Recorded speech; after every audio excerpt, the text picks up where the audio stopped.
welcome to a brand new edition of What the Puck, Let's Talk Hockey here on the TKDS Sports Network. I'm your host, Caleb Spinner. We've got an exciting new edition of the show for you today. We'll get you right into the outline for today's program, taking a look at the upcoming series this weekend between the Ohio State Buckeyes and the Notre Dame Fighting Irish. So we'll look at Steve Rohlik's media availability from Wednesday. Then we'll go into, in our second segment, the minor leagues preview, looking at the weekend action for the ECHL and AHL teams in the state of Ohio. And then finally, we will finish with the similar thing that we did with Rohlik and have the media availability session with Pascal Vincent as the Blue Jackets host the Seattle Kraken on Friday, or on later today, actually, I should say, or on Saturday, rather, later today. So we will talk about all of that coming up on our show, but first, just want to remind you, every Monday, Wednesday, and Friday, this show is live starting at 10 o'clock Eastern, going to at least 11 o'clock. If we have a guest, we have a window formatted to where we can go from 11 to 11:30 if need be. But the best way to follow along with the show is to follow the TKDS Sports Network on Twitter, X, whatever you want to call it, and all social media platforms at TKDS Sports. That's TKDS Sports. The handle is in the bottom left of that graphic that's on the screen right now.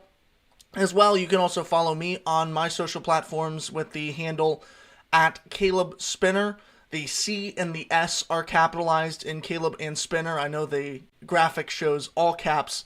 That is not the case on the handle, so if you type that in, you won't always find it. However, I believe I am still wearing that exact suit in my picture, in my profile picture for all of my social accounts, so maybe you could use context clues and judge it off of that. I don't know. I like to believe you guys are very resourceful listeners here. But the first thing, like I said, we're going to talk about Ohio State men's hockey, and then we'll move into the women's. But I thought it was important to look at not only what I think, obviously, about Ohio State hosting Notre Dame, because we talked about that on Monday, but I think it's also important to hear what Coach Rohlik had to say about this weekend series. So we're going to start by looking at his media availability session from earlier this week. And also featuring on this is Davis Burnside and Theo Wahlberg. Now, I don't know about you guys, but I'm a big show watcher, a big program, podcast watcher, whatever you want to call it, outside of this show as well. And one of the things that annoys me, aside from people who are trying to get their notebook ready and crinkling paper right next to the microphone, that's got to be fun for your ears, is when a host will play a clip and then they'll talk through it. You know, if you're going to play a clip, then clearly it's important for me to hear what whoever is featured in it is saying. So what we're going to do is I'm going to play this through each person. So we'll stop it at the end of Rohlik, we'll stop at the end of Burnside, and then obviously we'll stop at the end of Wahlberg because that's the end of the video. But I'll take down some notes here, and we'll talk at the end of each person what they said and what I think is important from what they said. Also, feel free to drop in the chat in this episode what you think. If you want to take notes along with me about what they're saying and then relay that, we can have a live conversation as we go on here. So with that, I will mute my microphone and I will get us started with head coach Steve Rohlik.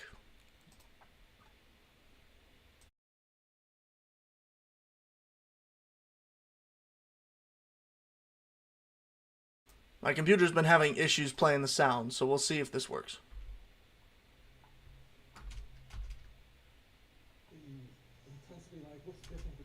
Oh, that's right.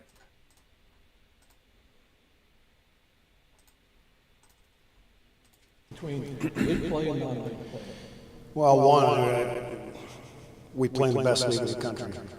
So, we prepare the same every week. Our expectations are the same every week. But also understanding what you step into on the weekend in a Big Ten conference play. What have you learned about your team over the last month playing these games after Christmas? We've been resilient. I mean, nothing's been easy. The guys came back with a good focus, good energy. Our practice has been good. We beat some good teams, and we had a big win Saturday and a really good environment up north there. you're back to, it seems like almost at a full team now, getting guys back from injury. How's that helped you in terms of just getting the lineup together? Well, we talk a lot about it. I mean, to be healthy like that makes everybody better, and it pushes everybody. The hard part as a coach, you got to sit some guys, and unfortunately, that's every team out there. So, we want to continue to get everybody in there because everybody deserves a chance. But that's what practice is for, and to me, that's when you win your games, and that's how you prepare and your habits and your detail, and that's what we're stressing. And with those non-conference games, how important were those to get you guys back ready to go for conference? Yeah, we felt we played pretty good there before the break. We had a good series there against Minnesota, and I think we came back with that mentality. I mean, every game's big, conference, non-conference. I mean, for us, we're trying to get better every night, and we certainly got to be at our best this weekend. We know that. And for Notre Dame, what are you specifically looking from your team to try and counter them? Well, again, I mean, they got obviously a Hall of Fame coach and a lot of respect for their coaching staff and how they built. And so, it forces me and our staff and our players to be at our best. And we got to go out there and limit our mistakes because they do. They don't give games away. And they're from the net out. They got a great goaltender, and obviously they got a very good hockey team. And, we just got to limit our mistakes. In the second half of conference play, what are you looking from your team to maybe improve on from that first half? Everything, really. I mean, the way we talk and approach everything is we look to improve from one-on-ones to full team efforts, and again in all areas. And special teams, we talk about it a lot, and it's an area that we've worked on a lot that we got to continue to get better in. But obviously, if we can contribute 5-on-5 and score a couple goals 5-on-5, I think that would be a big area for us. And with the PK, what do you think right now that you guys can specifically work on that?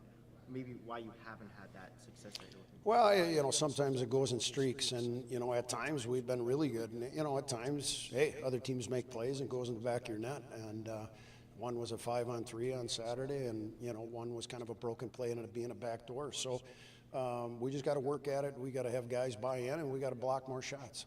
And with your goaltending situation right now, where are you coming into? Are you still looking to maybe start splitting a little bit more, or still going with Turnus for the most part? I mean, you know what? I mean, I like where all three of our goalies are at, and we'll make a decision Friday who's going to go on Friday, and we'll make a decision Saturday. But if I can get all three goalies playing well, practicing the right way, it gives us more opportunity to play guys. Notre Dame's number 4 right now at face-off percentage. Where is that? How do you limit that advantage that they have over Ohio State? Yeah, people don't realize, it could be 70, 75, 80 times a night where there's a face-off and there's an opportunity to gain control. And we've talked about it. We got to get better. And I think it's not just our centers. You got to compete, and our wingers got to compete, and you got to get in there and get loose pucks. So it's a big advantage, and especially when you go back to special teams, PK, power play. You got to win those face-offs. Such a key, and especially we've given up goals on face-offs as well. So it's a big area, and a big area we got to improve on. It's winless in conference play so far for you guys this season. How do you improve on that first half of the season? Well, I mean, you just said it. We're winless, so we got to go out and we got to play our best hockey and see what happens. But we got to give ourselves a chance every night. I mean, we've played well maybe in parts of those games, but yet there's some other games that we didn't give ourselves a chance. You got to give yourself a chance in this league every night to win, and not just one out of the weekend. You got to give yourself a chance both nights. What phase of the game is that? Is that attacking, transition, or defense? It's everything, really, to be honest with you. I mean, the aspect of being ready, the aspect of trying to play with the lead.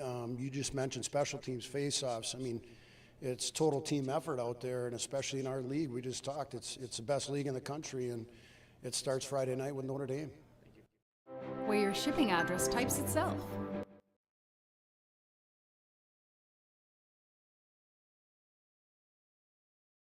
Saturday night, how can you use that to show the guys the tradition of the program? Well, I mean, I always talk about everybody here that's come before us. This is about all of us. They've put the bricks in the wall before us to build a foundation, and it's our job to carry that on, and we get to recognize a big group there on Saturday. And it's exciting for me because, you want those guys walking around here being proud to be an alumni from our golf outings with, 100 and some people there to alumni weekend like this, and to stay in contact with these guys and to see their support. It means a lot to this program. And also for me, being able to have the president come here and drop the puck, and being a hockey guy and going to be a big part of this university, we're really excited for that as well. Dave, just about a month. All right, before we get into what Davis Burnside had to say, we'll talk you through Rollick. Was adjusting the sound there a little bit because I heard it came through with a little bit of an echo, but slowly figured out how to do it even if he's quiet. A little bit of the first week show glitches, guys, so thanks for sticking with us through that. The first thing that struck me was the shifting focus following the new year and the holiday break. This was something that we talked about a little bit on Monday, and I said Ohio State needed to turn things around, specifically offensively, which we'll get into here in a little bit. But that's one of the best things about winter sports, is that the season runs from October, September, maybe late September, early October, all the way through, in most cases, late February, early March. So right at that holiday break, right at the change of the new year, is basically the halfway point. And you can look at that as an unofficial, here's where we are, here's our midterm exam if you're taking this from a classroom atmosphere, and this is what we want to be able to do, this is what we're doing well, this is what we're not doing well, and this is what we need to change. You're able to use that built-in breaking point for the holiday to fix the things that are wrong with your team. So if you're coming out of the break and you've already had 2 fantastic wins against Bowling Green, who's, they're not in the Big Ten where you're playing a majority of your hockey, but they're still a great program, and you win by at least 2 goals, and one of them 4 goals, that's a pretty good way to open this second half of the season. Now, that brings into the other thing from that first bit of his conversation, where he said that practice is where the game week begins. I absolutely love this mentality from coaches when they are taking practice as seriously as possible. They are treating it as if it's the game itself. They're paying attention to what drills we pick, what plays we implement, new things, changes to our existing playbook here, because we have this team coming in. It's one thing to go into a season and have your preset plays that you want to be able to work around, that are going to fit the identity of your team. But it's another when you have, I'll say, enough respect for your opposing team to also add in some new things, some new shifts, some new elements into those existing plays to help counteract what they do well. That shows to me that you've been doing your research as a coach, as players, in the implementation of this, that you know what Notre Dame's going to try to come with, and you're able to, I guess, put yourselves in a better position to take care of them. It also helps in the second half of the year that you've played all of these guys before in the first half. So these aren't their first 2 run-ins of the year with Notre Dame. They know more or less what the Irish are going to bring at them on Friday and Saturday. Thus, being able to work through that in practice, being able to get your guys ready, because that was one of the earlier series of the season. So being able to jog their memories and say, this is what Notre Dame did against us last time, we're going to assume that this is what they're going to do this time. Here's how we're going to beat it. Here's what got us last time. It's not going to get us again. That fool me once, shame on me, shame on you, fool me twice, shame on me, kind of thing. We're not going to let them fool us again with the same stuff. Specifically against Notre Dame, he said limited mistakes. That's really a blanket policy in the entire Big Ten, because any team is going to turn some miscues from you into goals on the other end for them. Now, Notre Dame is just their first opportunity in the second half of the year with the Big Ten play in order to do that, so it makes sense that they're looking to do this against the Fighting Irish. It would have been the same thing if you play Minnesota in your first series of the new year. It would be the same thing if you were playing Michigan State or one of the other programs in the Big Ten, Penn State. Same deal.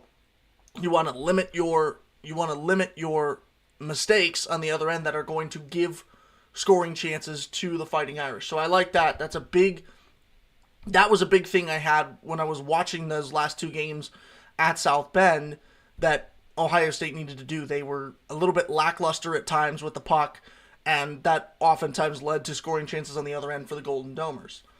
The final 2 things here, the 3-way split of the goaltenders. It's usually not a good idea to go with 3 goaltenders because it more or less allows some of them to develop rust. However, the way Ohio State's been doing it with the young talent that they have, with the amount of talent they have, being able to, from a depth perspective, be able to put one of any of three goaltenders in the net and still know that they have a chance to win. That's a difference in the program that you can do. It's not usually suggestible if you've got a clear, here's our top guy, here's our almost a good guy, but definitely a backup quality goaltender, and then finally here's our third guy, here's the youngin who's supposed to be learning from the bench. Don't mix those three. But when you've got talented players at 1, 2, and 3, fill the order how you will on your goaltenders chart here, that is certainly something you're able to do. Logan Tiernes is fantastic. And then you look at Riley Herbst as well, who I expect to get action here. And we'll talk about him and my players to watch going into this series. There's a lot of talent in that goaltender room that Ohio State can exploit to where they need to in order to get wins going into this second stretch of the year. And then finally, the Alumni Weekend, which is Saturday. Friday is Military Appreciation, but Saturday they're bringing back all the alumni from the program, whomever's in town. I know one big one that I would expect to see is Carson Meyer coming down from Cleveland, playing with the Monsters. I would expect to see him. There are probably going to be a few others that come in. Dakota Joshua, I would assume, is going to make a trip back. Cole McWard with the Vancouver Canucks. You could maybe see the Bruins duo of Merkelov and Lorai come back down from Beantown if they needed to. But I do think this is a good opportunity, especially when you have a young program, to show them what this culture means and the different things that you can do once you get out of the program if you invest yourself into the Scarlet and Gray. So those are some great things from Coach Rollick. Let's see what the other two players have to say, Davis Burnside and then Theo Wahlberg. I think December 9th, you finished your series against Minnesota with a shootout win. What's changed in the last month in terms of attitude, mentality, with the wins you've had since then? I think the break was a good reset for us. Coming off that win was big, and then just following up, we've had good practices lately, and 2 weekends of pretty good hockey. Bowling Green played really good last weekend, and we were able to get 2 wins, so it was obviously a really successful weekend. How can you carry that momentum in the Notre Dame series? Just playing the same way. I mean, Bowling Green was hard and physical. Notre Dame is the same way. They like to play hard, like to play structured. So just need to go in with the same mindset.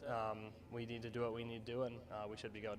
You had some good crowds the last couple of home games, probably another good one this weekend. How much can that help you in this series? Yeah, for sure. Home ice advantage is huge. All the Big Ten teams have good atmospheres, so hopefully we can get a good crowd this weekend, and it'll give us a good start and play well. So.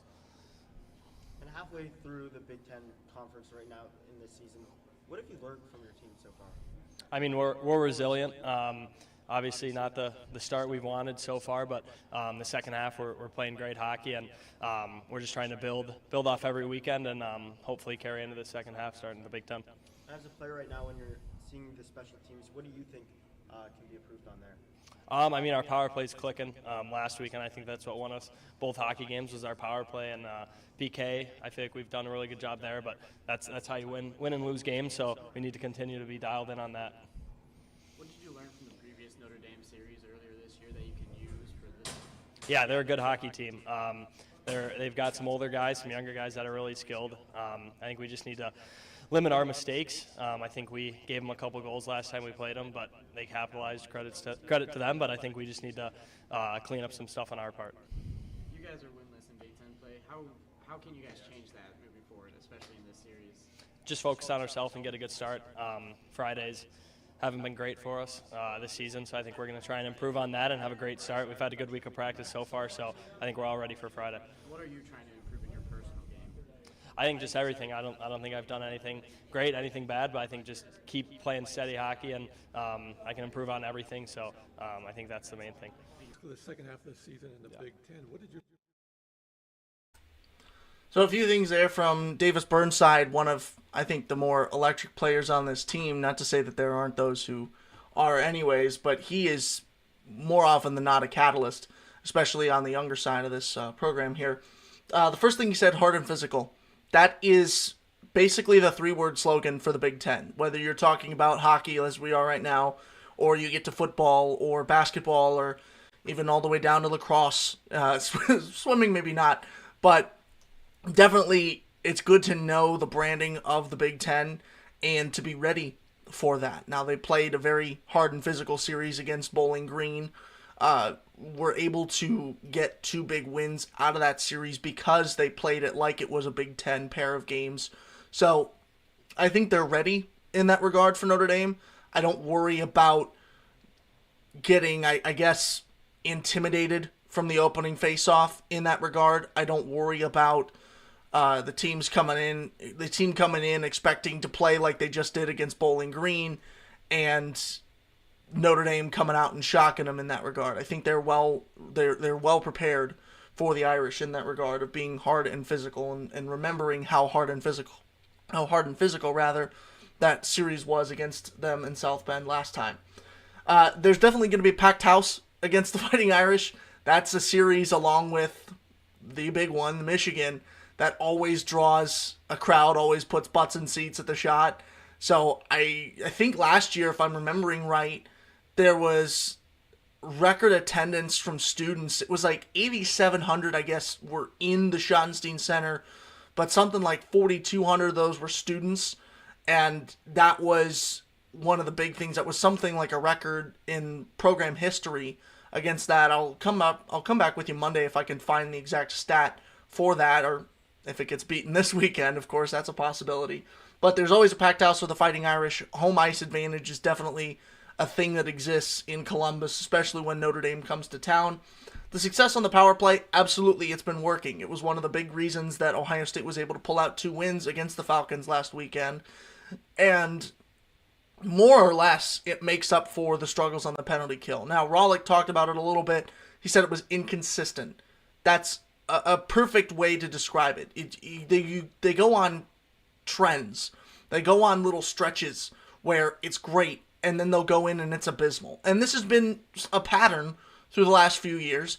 Not a bad problem, but if you want to get further than the opening rounds of the Big Ten playoff and you want to play for a national championship, this is going to be something you have to figure out. The talent is there. The main question lies in, how do we extend our success for the duration of which we need it? That's a big question. Maybe it has one answer, maybe it has a few, but that's certainly something that Ohio State is going to have to figure out as they get back into the remaining schedule, which is just Big Ten opponents. And then the final thing I have noted from Burnside was he said they had to clean up stuff on the penalty kill. There were a few times when they tried to break out of the zone against the Falcons, trying to get it away back on the attack instead of defending, and an errant pass would put the puck right back on the sticks of the Falcons, and sometimes they made them pay for that. Notre Dame will absolutely ram that into your zone if you send a pass that's off target, or if you make a bad decision sharing the puck down the ice and it ends up in no man's land. They will be right there circling to pick it up. This has got to be one of the cleanest series that Ohio State has had with passing the puck, with sharing the rubber on the ice here, because Notre Dame is very hard and physical, as we've talked about. I'm going to say that a few times, but they're also very smart and they're very quick. And if you make a bad play, they will see it before you make it in almost a clairvoyant sense, and they will be right there to jump on it the second. The anticipation is one of the most deadly weapons that Notre Dame has in their arsenal, and they use it to tremendous effect against teams. So to see Burnside already realize he and his team, I should say, have to clean things up on the penalty kill and not make these errant mistakes like they did sometimes against Bowling Green, and that they did in several instances in the first half of the season, is again a sign of growth. If you're a movie buff, it's a sign of character development, something that's good to see going into this weekend series. Let's wrap it up with Theo Wahlberg. You learned the first time around going against those conference teams. I mean, every game was so fun, high pace, super good teams. Every team is super skilled, so it was always a good challenge, and I feel like we got a lot to compete for here at the second half, so it'd be a good one. You've had strung some wins together. Yeah. What's the confidence like for the team now? I mean, just better and better. I think we're finding our groove more and more as it goes, so as I said, I think we got more to prove for the second half here. And then what areas do you think you need most improvement in? I mean, in every area too. We got to score more goals, get the puck to the net. That's how you score goals, and then be more solid in defense too. Help our goals a bit. We got great goalies, so just trying to play confident there, be confident in the D zone and O zone, and try to make things happen. That'd be good. And coming into this weekend, you had some non-conference play that maybe could help you guys get ready for conference play. What does that do to maybe your specific conference, but also the team? I mean, just to get going, I think fun scoring some goals, and I think that's a huge part. Our goal is pretty great too, so that's a big part, and I think that will carry on for this weekend. And a lot of different players coming into this team this year, including yourself. How would you describe the locker room culture right now and the closeness of the bond? I'd say it's super good. It's been good from day one, especially for me coming in from Sweden, not really knowing what's up and all that. I feel like the group is glued up really well, and we're having a blast every time we're together, so I think that's just a good thing. And for your transition this year, how has that been like for you?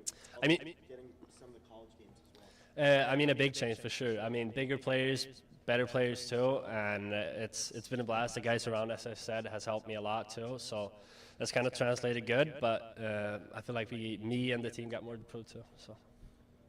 It's winless in conference play for you guys. What did you learn the first half of the season that you can use to make it better this season? I mean, as we talked about Big Ten hockey too, it's different from a lot of conference game. I'd say more skilled teams. That kind of helped me get some thickness to the bones, I'll say, but just getting more comfortable in the play with the puck and without too. So hopefully that helps out for the second half. How does the pace compare to back in Sweden? I'd say it's hard to say. I'd say the usage was way better than juniors in Sweden too, and then coming here, it's even better here. So it's for sure, it's a higher pace and more physical, tighter rink. So I enjoy every time I'm out there. And coming into the team this year, now you have alumni weekend and a lot of different people coming back. As a freshman, what does that mean to you, seeing that this year? I didn't really know that, but that's super fun. Of course, I'll be an alumni in the end too, so coming back and seeing all those guys and talking to those guys, I can probably pick up a lot of things, and the team as well, so that's huge and makes the wins even more comfortable if we do, or bigger. Old Spice is the greatest smell. So I think if a lot of you didn't know that he was from Sweden, the accent shift was a big surprise for you guys. I do like what Theo said there. There were three things that I took particularly of note from Theo Wahlberg here. Number one was the confidence is growing between the team. That's something you see with a lot of young programs, is it takes for them a little bit of time to get back into the swing of things, or to figure out what makes them tick as a team. I think Ohio State showed a little bit of growing pains in that opening part of the season. You could definitely tell it sometimes. They were uncomfortable with each other. They weren't making the right plays. They weren't anticipating movements of their guys. It's understandable to, and it's justified, I'll say, it's objective to say that they weren't gelled well enough at the start of the year. You can see it in their performance. You can see it in their record at the start of the season. Now, this, again, like we said on the second half of the break here, is a great chance to prove how much you've evolved. I think the exact words here I have written down were more to prove, is what Wahlberg said. And I agree. There's a lot of Big Ten play that's going to be left to play. In fact, that's the only kind of conference action that you have left to go on this season. So definitely your prime opportunity to make something happen, to show what you're worth and to show what you're made of and what you're capable of going into this season, going into the last bit of this season. Offense being a major focus. We talked about that on Monday. What was it? Seven losses. Those crucial 7 losses was like a goal at least, a goal at most, if not 0. I got to go back to my other outline and find out exactly how I put it here. But basically, scoring was a problem. There it was. Ohio State scored 1 goal or less in 6 of those 7 losses they had against Michigan, Michigan State, Notre Dame, and Wisconsin, all of whom are Big Ten teams, and all of whom the Buckeyes will see again this year. So that's something you definitely got to dial in if you want to take on the rest of this Big Ten schedule and get things done what you should be doing here. You got to be able to score goals. You can't win. You could put on the best defensive showcase, and you can't win if you don't put pucks in net. So definitely a big growing focus there for the Buckeyes. And then the final thing, the group is, quote, glued up in the locker room. I like that. It goes back to that first thing with there being more to prove and with there being the growing confidence, the gel is starting to stick. The guys are starting to play with each other, play for each other. That's definitely an encouraging sign to see from Theo Wahlberg and the Ohio State Buckeyes. So let's take a look at these upcoming games here. Friday, January 12th against the Notre Dame Fighting Irish. That game at 7 o'clock. It's Military Appreciation Night. And then Saturday, January 13th, the series concludes with the Fighting Irish at 7:15. Puck drop for that game. That is the Alumni Weekend as well. We can't finish talking about Ohio State Buckeyes hockey without talking about the women's team. We went into depth about their upcoming series, so I'll only touch on them brief. We did that back on Monday. But they've got two games. First, Friday, January 12th at Minnesota. They'll play the Golden Gophers on the road at 7 o'clock, and then they'll conclude that road series with Minnesota at Minneapolis at 3 o'clock on Saturday. Both of those games available to watch with subscription on Big Ten Plus. And our key players to watch once again, Jen Gardner. She leads the team with 11 goals and 32 points. Kayla Barnes, a plus 32 rating, is the highest on the team, defenseman or otherwise. And Reagan Kirk, of course, has an opportunity to cement herself as the most experienced goaltender, or rather, I'll say definitive number one, in that she is, if you ask who the starting goaltender for Ohio State women's hockey is, she's the person who you go to. However, they're that same thing with Ohio State men's, is rotating through the three that they have there with Quinn Coots and Amanda Thiele. Going back to that Notre Dame series, actually, I totally glossed over my players to watch with Notre Dame. Number one, Riley Hughes. He scored his first goal as a Buckeye last weekend against the Bowling Green Falcons. That was the Friday game at the Schottenstein Center. It'll be interesting to see how he follows that up against the defensive might and goaltending capabilities of the Fighting Irish. Scooter Brickey scored 3 goals last weekend, which is, like we said, unusual for a defenseman. I want to see how he responds. Is he going to come out and immediately try to chase goals and try to cement himself as a scoring defenseman? Or is he going to be able to go with the ebb and flow of the game and realize if he's not getting the shots he wants, that that's not his primary responsibility? Is he going to be able to play defenseman first rather than chasing goals this time? And then, of course, Riley Herbst. I think with what I've been able to determine about the rotation, the 3-man cycle that Rollick is rolling with between the pipes, I think it's about time Riley Herbst gets a shot in net here. It could be today, it could be tomorrow, but I think these will be quality minutes for him against the Fighting Irish, and it gives the others rest going into not only this series but another big one next weekend. Coming up, we'll talk about the minor league teams in the state of Ohio, the ECHL squads, and the AHL. We'll be right back in just a moment on What the Puck.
Welcome back to What the Puck here on the TKDS Sports Network. I'm your host, Caleb Spinner.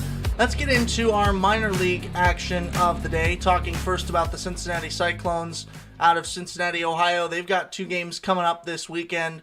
First off, later today at the Wichita Thunder out in out west in the Midwest. I'll say about that's the thing. A little bit of a geography question here, because the Midwest typically refers to Ohio, Indiana, but it's always been one of those areas where you're like, hey, wait a minute, I'm looking at a map here, and Ohio, Indiana, the Midwest, is far off to the right.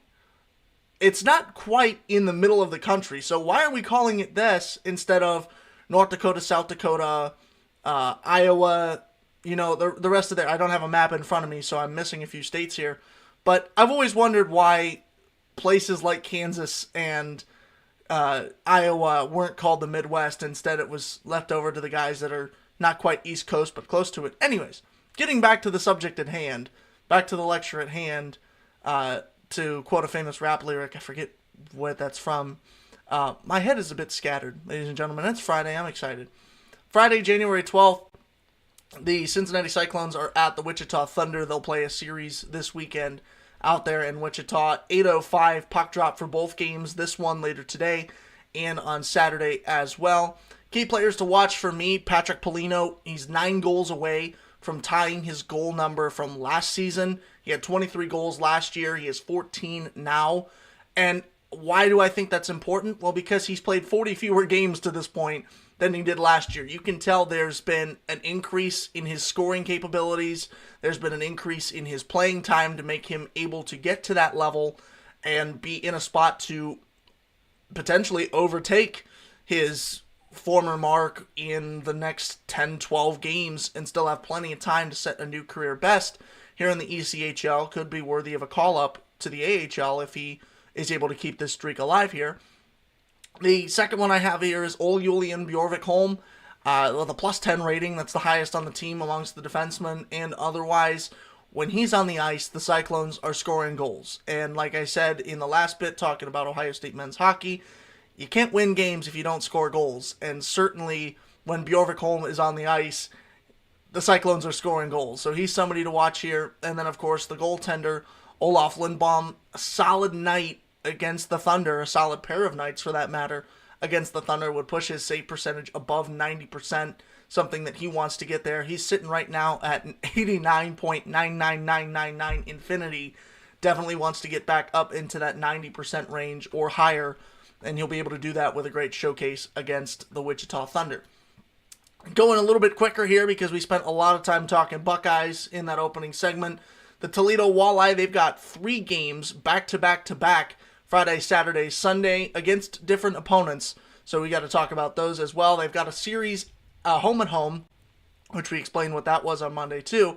Friday, January 12th, later today, at Kalamazoo against the Wings at 7 o'clock.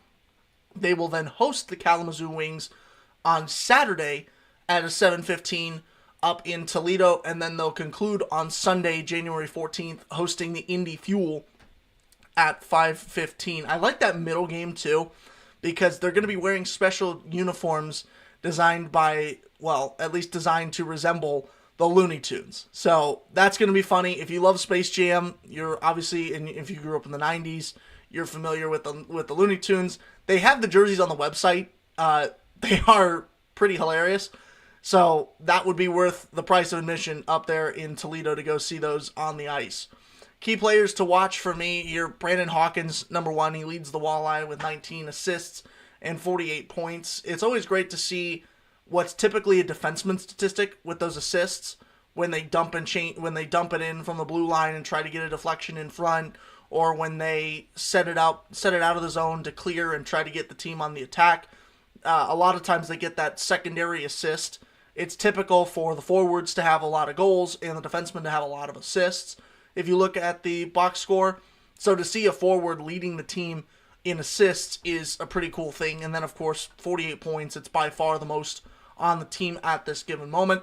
Matt Anderson, the defenseman, he's got the most goals amongst defensemen. Again, changing that traditional role here, turning him into a scoring defenseman rather than one who assists. And he does assist, don't get me wrong, but it's impressive to see 6 lamplighters to Anderson here. Again, that's the most on the team amongst defensemen. Excuse me. And then, of course, John Bednar is the goaltender whom I'm watching closely over these 3 games. He's got the best goals against average and the most wins in that goaltender room alongside John Letherman. That's been another basically split. They both have 16 games played in the year. They're both pretty close in their box score numbers in terms of the goals against, in terms of the save percentage, in terms of their win-loss record. So that's one of those locker rooms that's really, you could flip a coin as to whom your starting goaltender will be any given night and end up with a good one. So definitely somebody to watch there, Jan Bednar, if he's able to spread that gap, if he's able to grow that gap between him and Letherman. And then finally getting into the Cleveland Monsters and what's turned into basically the minor league minute at this point as we're cruising through these teams to get to our final segment here with the Blue Jackets. The Cleveland Monsters, they have 2 games this weekend. Take a guess which days. Friday and Saturday, like basically everybody here. On Friday, these both games are away, by the way, so if you love Rocket Mortgage Fieldhouse, unfortunately it's going to be vacant with the Cavaliers in Paris and the Monsters on the road here. Friday, January 12th, they are at Utica against the Comets at 7 o'clock, and then they go staying in New York, but just to a different city. On Saturday, January 13th, they will play the Syracuse Crunch, that game also at 7 p.m.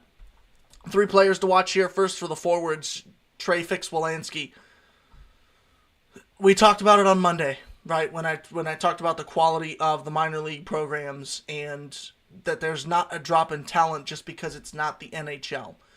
Trey Fix-Wolansky is a guy who has been up to the NHL several times. He has gotten his fair share of experience with the Blue Jackets and is definitely somebody who's going to have an opportunity at playing for the big league club in roughly a few years. In a few years, he will definitely be probably a mainstay in the NHL. Now, he's a guy who has not been demoralized sitting down in the minors for as long as he has. He's somebody who absolutely realizes he needs to work on some things. He has some areas of his game that need improved before he goes up to the parent club. And leading the team with 30 points, leading a really good team, top in their division team with 30 points is a big way towards showing, hey, I'm ready for the big leagues whenever you guys decide to call me up again. Jake Christensen, also somebody to watch. He was a recent selection to the All-Star game in the AHL. How does he respond from that? Does he want to put on a spectacular show to further cement himself as an All-Star? Or does he want to coast and try to maintain his health so he can actually play in the All-Star game? I tend to think it's more likely he's going to go the former rather than the latter. However, it's just something to watch going into this weekend. And then, of course, Jet Greaves, who is a fantastic goaltender for the Monsters. Actually, Pascal Vincent is very high on him. I saw a tweet that he talked about him a lot during the media availability, which we'll get into in segment 3. He has a 17-4 record with a 91% save percentage. Incredible numbers from Jet Greaves, a guy who is definitely going to be the future of the Blue Jackets goaltending room if they're able to keep him happy, if they're able to keep him in the organization's pipeline. Somebody who's probably going to get his shot at goaltender here with the Blue Jackets coming in the next few weeks, I would assume, with how much they've been playing Tarasov. So definitely somebody to keep an eye on in this game and in the future as well as he starts to get more looks from the big league club. Coming up next, we will talk about the media availability with head coach Pascal Vincent ahead of the Blue Jackets game against the Seattle Kraken and take a look at that matchup against the NHL's newest team when we come back. Don't go anywhere. What the Puck wraps up here in just a minute.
Welcome back once again to What the Puck here on the TKDS Sports Network, powered by TKDS Sports. I'm your host, Caleb Spinner. Getting into our final segment of the day here in the opening week of this show, going into the opening weekend of this show. Thank you so much for tuning in for the first 3 episodes of this brand new program. We've had a few technical kerfuffles, I'll say, going through this week, but now we are ready to enter week 2 on Monday with all, hopefully, of the glitches figured out and are ready to talk hockey with some great guests coming up in the future of this show. Excited to be leading the way with you guys on this new program as the hockey guy at TKDS. So let's take a look now at the Major League program. We've talked about college. We've talked about the minors. Let's take a look at the big show up here with the head coach of the Columbus Blue Jackets, Pascal Vincent, coming on for his media availability yesterday, previewing the game against the Seattle Kraken on Saturday. We'll take a look at what he had to say about that upcoming series and a few things here. Again, I'm going to be taking notes here. I'll play the whole thing through, and then we'll talk about it together, what I took away from it, and if you want to drop in chat what you took away from it, we'll talk about that as well.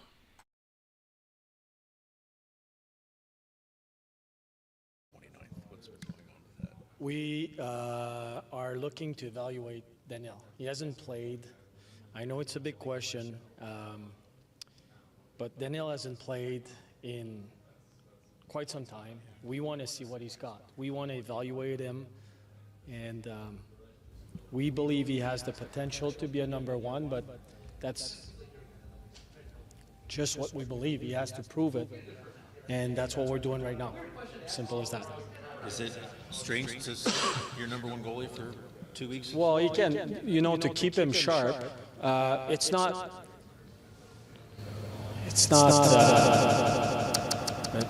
What's the right word? It's not something we see very often.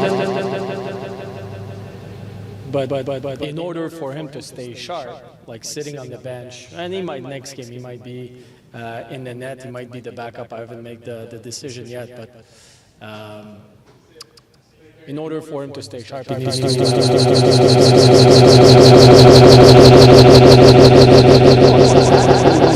a hockey player. All of them. If I was in his shoes, I'd be the same. I want to play hockey, but right now, I mean, Elvis has been a good goalie for us. But we need to evaluate Daniel. And like you look at our team, where we are in the standing, that's the right time to do it. If we were fighting for a playoff spot, that might be different. But right now, it is where we're at. So all season, you've sort of resisted putting young players in big situations that it may be too early for them. Has that changed now?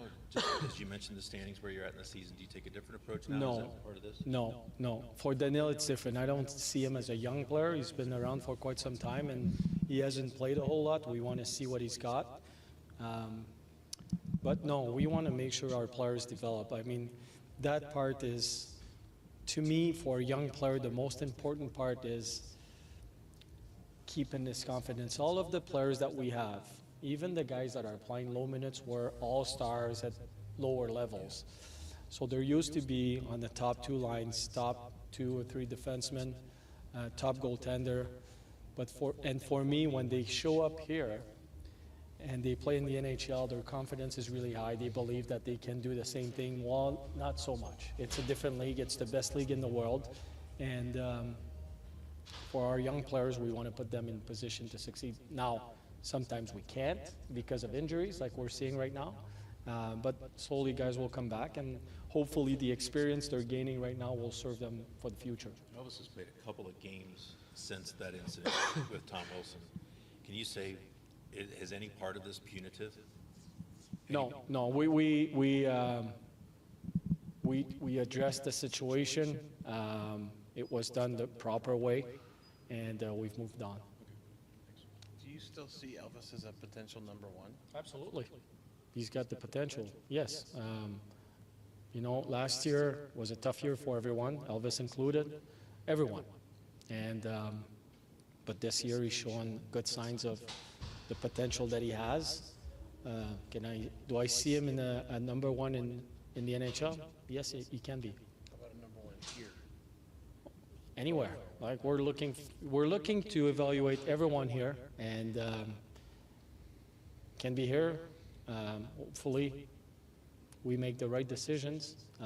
We want the best players. We want the right people, and only time will tell. When you look at what Jack Greaves was able to do when he first came Yeah. up, for that short stint, and Martin has done some things. What can you say about the goaltending depth, I guess, that you guys are trying to build here? Like if you watch training camp, Jet was maybe the best goalie that we had at that moment. So it tells you a lot that, we have some depth there. And at some point he'll get his chance as well. So that's what we're trying to do, evaluate everyone. But I like our depth. And we have 3 goalies as well. So Spencer has been playing really good for us. We have Jet, we have Daniel, we have Elvis. So we'll have to at some point make some decisions on the 2 we want to go with. You mentioned in Winnipeg how the league, as you get to the second half, the league kind of tightens up a little bit and it's harder to score goals. And obviously they're a really good team, but they were really able to limit scoring chances.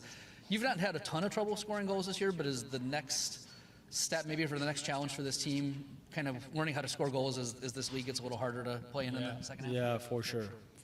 I mean, Winnipeg has been, 26 games now, more than that, with 3 goals or less.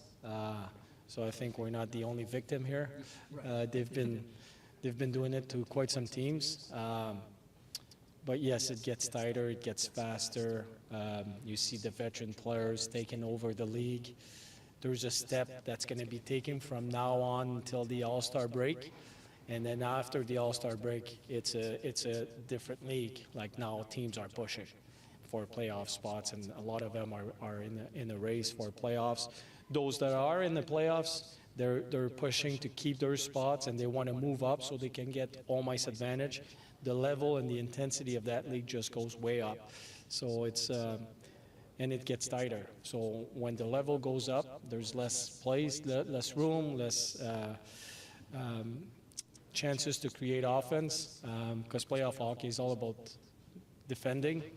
And so yes, it's going to get harder for sure. Are they a model for what you would like this team to be? Yeah, well, yes, in so many ways.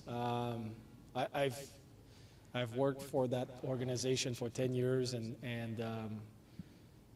developing the young players and working with the leadership groups.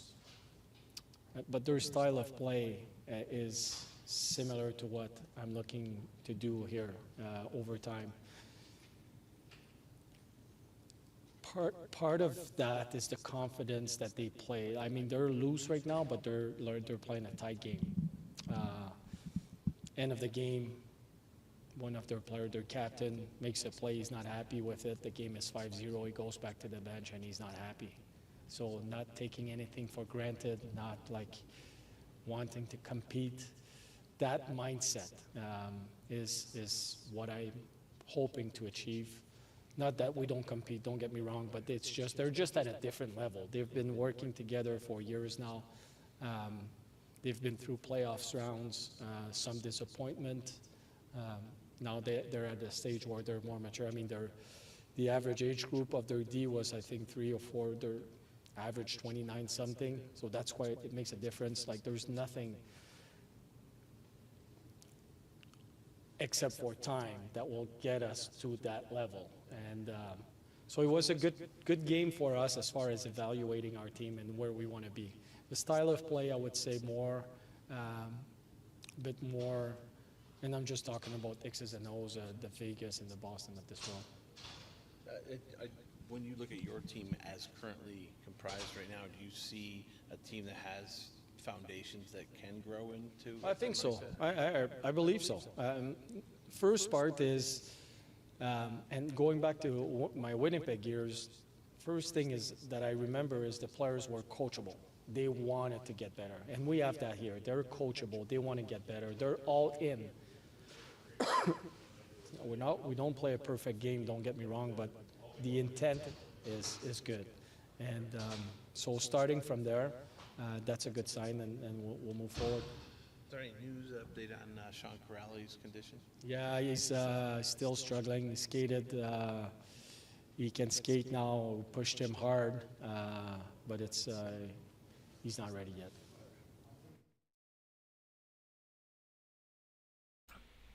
So a lot there to unpack from Pascal Vincent, the head coach of the Columbus Blue Jackets. First off, starting immediately, Portzline with a great question. Aaron Portzline, always with the hard hitters at the start of a press conference, talking immediately about why Daniil has been starting and why Elvis has been on the bench or healthy scratched. And there's some good things to that. Tarasov being evaluated as number one tells me that the Blue Jackets are doing what I've talked about for the last two shows, in that they know they're a long shot to make the playoffs, let alone, they're a long shot for the Stanley Cup, let alone to make the playoffs. So they're using this time to evaluate what's going to be the best move going forward. Whom should we put as our main guy in between the pipes? Whom should we be looking at to change up rosters? Who can make us the best team possible? And they're using this time to do it. Now, it's pre-All-Star break. Some would say this is a little early to do it. I would say you can't start early enough, really, when you know that when you realize you're not going to be a team that's playing to win it all next year, at the end of the year. There's definitely benefits to getting started early there. The early bird gets the worm, and that's what the Blue Jackets seem to be doing. Now, in terms of Daniil being the number one goaltender, yeah, absolutely, I could see it. He's been playing great hockey. He's got the instincts there. Even if he can't make the save, he's in the motion of doing that. He's got the right reads. He's got the right body placement more often than not. So he's showing maturity there. And then somebody we talked about in the last segment, Jet Greaves, who Pascal just said he was going to get a shot of at being the main goaltender in the net, saying he was the best guy they had at training camp over the summer. I think that's a big nod to what Greaves and Tarasov are able to do for the future of this organization. Those two together are a pretty good locker room, or a pretty good goalie room. Now, they do need a veteran there to hold it down, whether that be Spencer Martin, whether that be Elvis. I know a lot of the rumors going around are that Elvis is going to get traded, and they're going to rock the rest of the year with Tarasov, Martin, and then calling up Greaves if they need to. Certainly something I could see here. Speaking of Elvis, being asked if him sitting for these last few games was punitive, said no. I'm 75% sold on that. I think it might be part of the reason, but let's put it this way. I don't think they would bench Elvis for a bad reason. I think he was justified in his movement against Tom Wilson. Very well could have injured him. Very well could have maybe taken him out of the game of hockey altogether.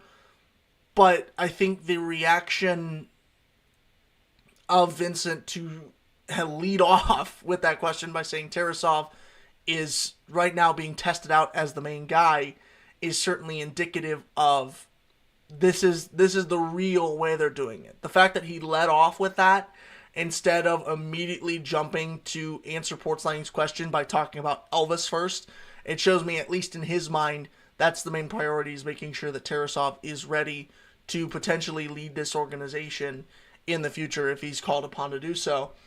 The other thing, the caliber of opponents is obviously going to get better as more teams are looking to separate themselves with points in the playoff races. It's going to be even more difficult for the Blue Jackets to score goals, something they're going to have to do to the utmost degree in this game, in this upcoming stretch of the schedule, if they want to win games, if they want to finish with a better record than they had last year. Winnipeg's style being something that he wants to emulate on the Blue Jackets long term is definitely a good thing. We talked about in our film breakdown on Monday, or on Wednesday rather, what that looked like in terms of what Winnipeg did well. And I believe I said at that point that the Blue Jackets had enough weapons on their roster to be able to do that, if not something similar to that. It's definitely there. The pieces are definitely there. That's definitely going to be a long-term goal, though, for Pascal Vincent. It's not something you can do in one season, maybe not even 2 seasons. So definitely a long-term goal there. Makes sense. But in order to do that, you have to have coachable players, and that's what Pascal said he has. A lot of times when you have young players, they are coachable. They're wanting to get to their best possible skill set as quickly as possible. And they know at that age, from what they've been able to learn in hockey, or in college rather, or the hockey under leagues of the USHL and the OHL and some of the other programs across the world, they know that the best way to get to your full potential the quickest is to stick by what your coach says. And then finally, the update on the injury to Sean Corrali. He can skate, but he's not ready yet. Obviously, you want him to be active. You obviously want Pascal to say, actually, he's ready to go, and he's going to play for us against the Kraken tomorrow. But if you can't get that, to at least hear that he's on his way is a good sign for the Blue Jackets organization. Thanks so much for tuning in to the first week of this show here, What the Puck, on the TKDS Sports Network. It's been great having you guys with us for 3 episodes so far. We've got a brand new week of shows coming up starting on Monday at 10 o'clock Eastern, where we will have hopefully all of our technical glitches worked out. At the very least, I hope the conversation and my analysis has been enough to keep you around here. But until that next time, for our producer Kevin Fowler, I'm your host Caleb Spinner. That's the show. I'm out of here.